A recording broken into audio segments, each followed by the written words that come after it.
சட்டமன்றத்தில் சட்டமன்ற பேரவை விதி 72 கீழ் அமைச்சரவையின் மீது நம்பிக்கையின்மையை தெரிவிக்கும் தீர்மானம் அனைத்து இந்திய அண்ணா திராவிட முன்னேற்ற கழகத்தின் சார்பாக நாங்கள் கொண்டு வந்தோம். அது குறித்து அவையில் பேசுவதற்கு சட்டப்பேரவைத் தலைவர் அவர்கள் மறுத்துவிட்டார்கள். அதை கண்டித்து நாங்கள் வெளிநடப்பு செய்திருக்கின்றோம்.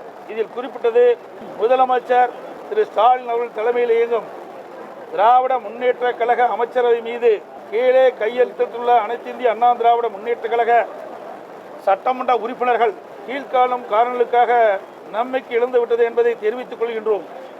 எனவே தமிழ்நாடு சட்டப்பேரவை விதி 72 கீழ் அமைச்சரவையின் மீது நம்பிக்கையின்மையை தெரிவிக்கும் தீர்மானத்தை இன்றே 16/4/2022 கொண்டு வர அனுமதி அளிக்குமாறு மாண்பு பேரவைத் தலைவர் அவரிடத்தில் அவருடைய அறையிலே நாங்கள் கடிதம் கொடுத்தோம்.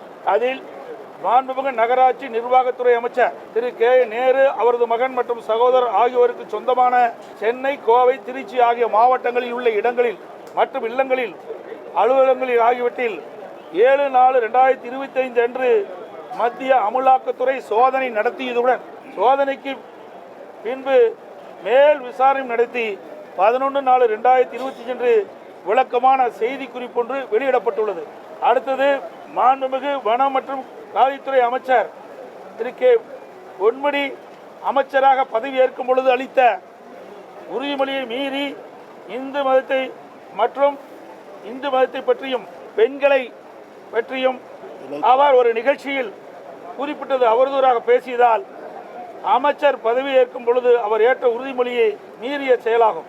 அடுத்தது, மாண்புமிகு மின்சாரம், மதுவிலக்கு மற்றும் ஆயத்துறை அமைச்சர் திரு வி செந்தில் பாலாஜி அவர்கள் துறையான டாஸ்மாக் நிறுவனம் மற்றும் கடைகள், தனியார் மதுபான ஆலைகள் மத்திய அமலாக்கத்துறை 6/3/2025 அன்று சோதனை நடத்தினார்கள்.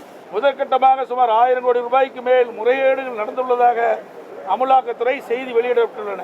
எனவே மேற்காணும் காரணங்களுக்காக மாண்புமிகு திரு முதலமைச்சர் திரு மு க ஸ்டாலின் அவர்களின் தலைமையில் செயல்படும் அமைச்சரை மீது நம்பிக்கையின்மை தீர்மானம் கொண்டு வர நாங்கள் கடிதம் கொடுத்து இது குறித்து விவாதிக்க வேண்டும் என்று பேரவைத் தலைவர் அனுமதி கொடுத்தோம். அனுமதி மறுக்கப்பட்டது என்பதை நேரத்தில் தெரிவித்துக் கொள்கின்றேன். இது ஒரு முக்கியமான பிரச்சனை.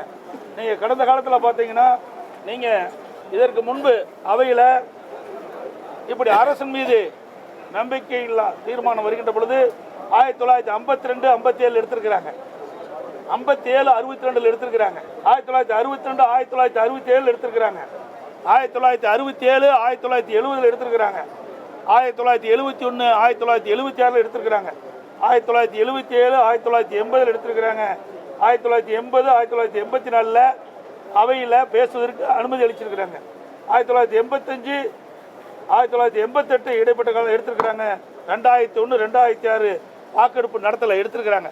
இப்படி கடந்த காலத்தில் இப்படி அரசின் மீது நம்பிக்கையின்மை தீர்மானம் கொண்டு வருகின்ற பொழுது அதை அப்பொழுது இருந்த சட்டப்பேரவை தலைவர்கள் அனுமதி கொடுத்து சட்டமன்றத்தில் விவாதிக்கப்பட்டுகின்றது. அதைத்தான் மேற்கோடு காட்டி நாங்கள் பேசினோம்.